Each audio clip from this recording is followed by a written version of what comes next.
اور علی کی بات بیان کروں اے مولا کائنات کی بات بیان. حضور جب مولا علی کو جنگ پہ بھیج رہے تھے، کوئی کہتا اللہ موت دے تو گنبد خضرا کو دیکھتے دیکھتے دے، کوئی کہتا ہے کعبہ دیکھتے دیکھتے دے، کوئی کہتا ہے بابا رشک اللہ شاہ کے قدموں میں موت دے، کوئی کہتا ہے پیر کا چہرہ دیکھتے دیکھتے دے. حضور کہتے ہیں اللہ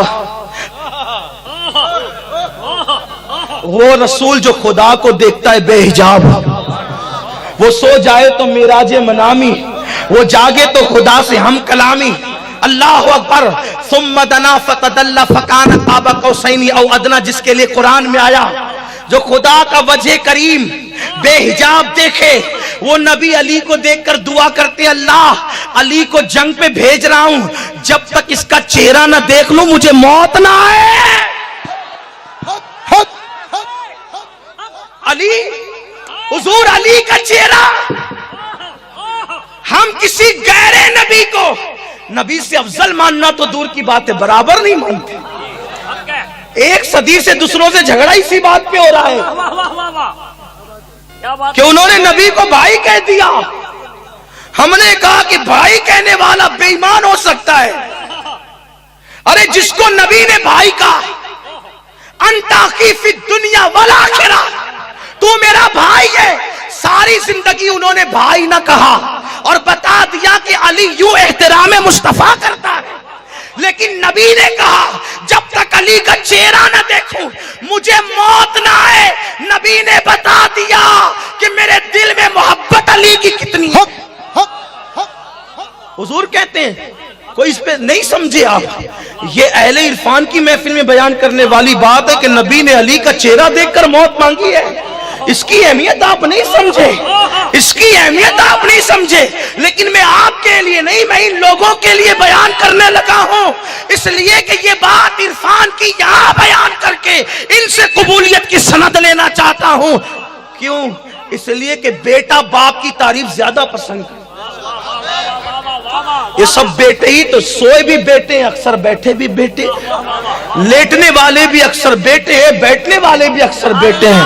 اس لیے میں مولا علی کا ذکر کرنے لگا ہوں. لیکن سنیں، کبھی کبھی ایسا ہوتا ہے، اے بھیا اے بابو ذکر علی چل رہا ہے یار، میرے عزیز میرے بھیا سن. اللہ اکبر. مولا کائنات کی شان کیا ہے؟ میرے مولا کی شان کیا ہے؟ میرے مولا کا مقام کیا ہے؟ میرے مولا کا مرتبہ کیا ہے؟ میرے مولا کی عظمت کیا ہے؟ ہر سید نے اپنے دور میں سب سے زیادہ کسی کی تعریف کی تو علی کی. سیدنا مخدوم الشمس جہانگیر سمنانی ہندوستان آئے تو ہندوستان میں اس وقت رافضی اور سنی کا جھگڑا بہت عروج پہ تھا. بادشاہوں نے رافضیت کو عروج دے رکھا تھا اور سنیوں نے، اہل اقتدار کی ہمیشہ عادت ہے کہ باطل کو آگے کرتے ہیں. حالانکہ کوئی اگر ادھر سے متاثر ہو تو وہ برا نہیں مانے، میری گفتگو آخری تک سنیں. ہم چیٹنگ باز لوگ نہیں ہیں. اور ایک بات میں آپ سے کہتا ہوں، ہم سے زیادہ حق پہ کون ہو سکتا ہے؟ سنیوں کی حقانیت کی علامت یہ ہے کہ امام حسین سے لے کر امام مہدی تک سب کا مسلک اہل سنت ہے. سب کا مسلک اہل سنت ہے. ہم علی کو بھی مانتے ہیں، علی کی بھی مانتے ہیں. ہم علی کو بھی مانتے ہیں، علی کی بھی مانتے ہیں. کیوں؟ اس لیے کہ جس کے پیچھے میں نماز پڑھوں، اگر کوئی میرا مرید، میں مرید کرتا نہیں ہوں لیکن مثال دے رہا ہوں، اگر کوئی میرا مرید اس امام کو گالی دے تو وہ اس امام کو بعد میں گالی دے گا، پہلے گالی مجھ پر ہے، کیونکہ میں نے ایسے گندے کے کوئی امام کیوں بنایا. اگر وہ میرے امام کو میرا مرید گالی دیتا ہے تو وہ مجھے پہلے دیتا ہے، امام کو بعد میں دیتا ہے. ہم صدیق و فاروق و عثمان کی گستاخی کس منہ سے کریں؟ کیونکہ مولا علی نے تقریباً 12 سال سے زیادہ ان کے پیچھے نمازیں پڑھی ہے. جب میرے جیسا گرا پڑا سید امام حرم کے پیچھے نماز نہیں پڑھتا تو سید السادات کسی بگڑے کے پیچھے نماز کیسے پڑھتا؟ علی نے ان کے پیچھے نماز پڑھ کے بتا دیا، علی نے ان کے پیچھے نماز پڑھ کے بتا دیا کہ جس کے پیچھے میں کھڑا ہوں اس کی گستاخی کرنے والا میرا ہو ہی نہیں سکتا. یہ بات کرنے لگا. کا ذکر چل رہا تھا، حضرت مخدوم پاک کا ذکر چل رہا تھا، جب وہ محمد آباد پہنچے اعظم گڑھ ضلع میں، تو وہاں پہ کچھ ظاہر بین لوگ، کیونکہ دنیا میں ایک وہ طبقہ ہوتا ہے جس کو علم کا فیضان ملتا ہے، اور ایک وہ ہوتا ہے جس کو علم ملتا ہے فیضان نہیں ملتا، تو وہ ہر چیز پہ نکتہ چینی کرتے، یہ تو ضعیف ہے، یہ تو موضوع ہے، یہ تو ایسا، یہ تو ویسا، وہ تو ویسا، وہ تو ویسا۔ ان کی عادت ہی فتنہ خوری کی ہوتی ہے، جن کو علم ملتا ہے مگر فیضان نہیں، اور جن کو فیضان علم ملتا ہے وہ کبھی علی کا اور اولاد علی کا باغی نہیں ہوتا۔ یہ خاص بات ہے، علم دے خدا تو علم کا فیضان دے، ورنہ شیطان کے پاس بھی بہت علم تھا۔ علم انسان کو انسان بنا دیتا ہے، علم بے مایا کو سلطان بنا دیتا ہے۔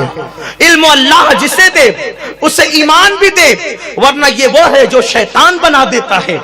جسے علم کا فیضان نہیں ملتا وہ نبی کے علم کو گائے اور جانوروں کے علم سے تشبیہ دیتا ہے، اور جس کو علم کا فیضان ملتا ہے جب وہ نبی کی اولاد کی بارگاہ میں خراج پیش کرتا ہے تو یوں پیش کرتا ہے: نور بنت نور، زوج نور، ام نور، نور نور مطلق کی کنیز اللہ رے لمع نور کا، ایک سینے تک مشابہ، ایک وہاں سے پاؤں تک حسن سبتین ان کے جاموں میں ہے نیما نور کا، تو نتیجہ نکلا تیری نسل پاک میں ہے بچہ بچہ نور کا، تو ہے عین نور، تیرا سب گھرانہ نور۔ نعرہ تکبیر، نعرہ رسالت، نعرہ حیدری۔ مخدوم سمنا جب محمد آباد پہنچے تو لوگوں نے کہا، کچھ ظاہر بین علم والے کا خلفائے راشدین کے بارے میں کیا عقیدہ ہے؟ آپ نے کتاب پیش کر دی۔ پہلے نمبر پہ صدیق اکبر کا نام تھا، دوسرے نمبر پہ فاروق اعظم، تیسرے نمبر پہ عثمان غنی، چوتھے نمبر پہ مولا علی کا نام تھا۔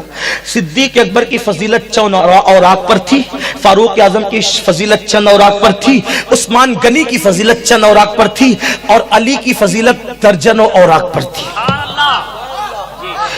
انہوں نے کہا ترتیب تو صحیح لکھی لیکن علی کا ذکر زیادہ کیا، ترتیب تو صحیح لکھی لیکن علی کا ذکر زیادہ کیا۔ اب جمعہ کا دن آنے دو، ہم اشرف پر فتویٰ لگا دیں گے۔ مولا حضرت اشرف سمنا کو پتا چلا، مسکرا کے کہا جمعہ آنے تو دو۔ شاید بیچاروں نے جمعہ کا انتظار اس لیے کیا کہ اس زمانے میں ایسے جلسے نہیں ہوتے ہوں گے، ورنہ وہ فوراً کانفرنس کر کے فتویٰ پڑھتے، لیکن انہوں نے جمعہ کا انتظار اس لیے کیا کہ اس زمانے میں شاید جلسوں کا انتظام نہیں تھا۔ حضرت اشرف سمنا نے کہا جمعہ آنے دو۔ جمعہ کا جمعرات کا دن گزرا، جمعرات کی رات گزری، فجر سے ایسی بارش شروع ہوئی کہ محمد آباد کے گھروں میں پانی گھس گیا، کوئی جمعہ پڑھنے کے لیے مسجد میں آ ہی نہیں سکا، اس دن جمعہ کی نماز ہو ہی نہیں سکی۔ پھر لوگوں نے کہا یہ جمعہ نہیں، آئندہ جمعہ فتویٰ لگائیں گے۔ آئندہ جمعہ آیا، پھر اتنی برسات ہوئی کوئی مسجد نہ جا سکا، تیسرے جمعہ بھی اتنی برسات ہوئی کوئی نہیں جا سکا۔ ان میں ایک ہوشیار تھا، کہا یار اس کو چھوڑ دو ورنہ زندگی بھر جمعہ ہی نہیں پڑھ سکو گے۔